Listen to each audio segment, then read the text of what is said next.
భక్తివన్న ప్రేక్షకులకు శుభోదయం. 21/4/2026 స్వస్తి శ్రీ చాంద్రమానం శ్రీ పరాభవనామ సంవత్సరం ఉత్తరాయణ వసంత ఋతువు వైశాఖ మాసం శుక్లాపక్ష చవితి మంగళవారం. చవితి ఉదయం 8:39 వరకు, నక్షత్రం రోహిణి నక్షత్రం ఉదయం 6:20 వరకు ఉంది. అనంతరం మృగశిర నక్షత్రం ప్రారంభమైంది.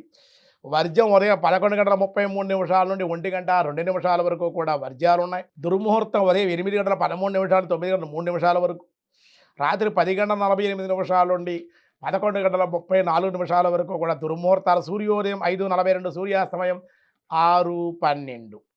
శుభ సమయం లేదు ఈరోజు మంగళవారం కావడం వల్ల. అమృత గడి రాత్రి 8:29 నుండి 9:58 వరకు. రాహుకాలం మధ్యాహ్నం 3 గంటల నుండి 4:30 వరకు రాహుకాలం. శోభన యోగం ఉంది ఈరోజు సాయంత్రం 4:52. భద్రకరణం ఉదయం 8:39, భవ రాత్రి 7:25.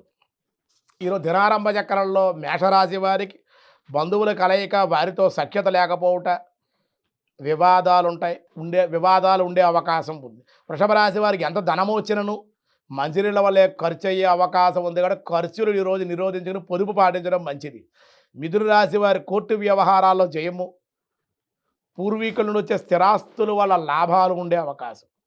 కర్కాటక రాశి శుభవార్తా శ్రవణములు, అనుకోని అతిథుల రాక వల్ల ఆనందంగా ఉండే అవకాశం.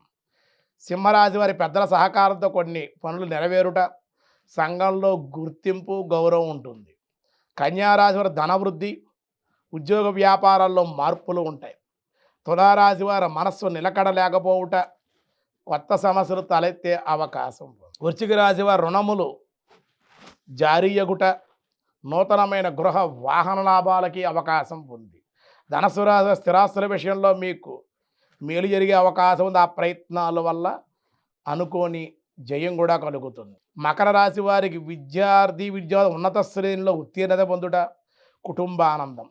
కుంభరాశి వారి విందు వినోదాలు, అనుకోని ప్రయాణాలు, అనుకోని దేవాలయ దర్శనాలు కూడా చేసే అవకాశం ఈరోజు ఉంది. మీనరాశి వారి రుణములు తీరుట, కొత్త ప్రయత్నాలు చేయుట, దానివల్ల కొన్ని ప్రయోజనాలు పొందడం వల్ల కుటుంబ ఆనందాన్ని పొందే అవకాశం ఉంది. చవితి మంగళవారం కాబట్టి సాధారణమైన వ్యవహారాలకు అనుకూలం. సుబ్రహ్మణ్యేశ్వర, ఆంజనేయ స్వామి ఆలయ దర్శనము, అర్చనలకు కూడా ఈరోజు అనుకూలం.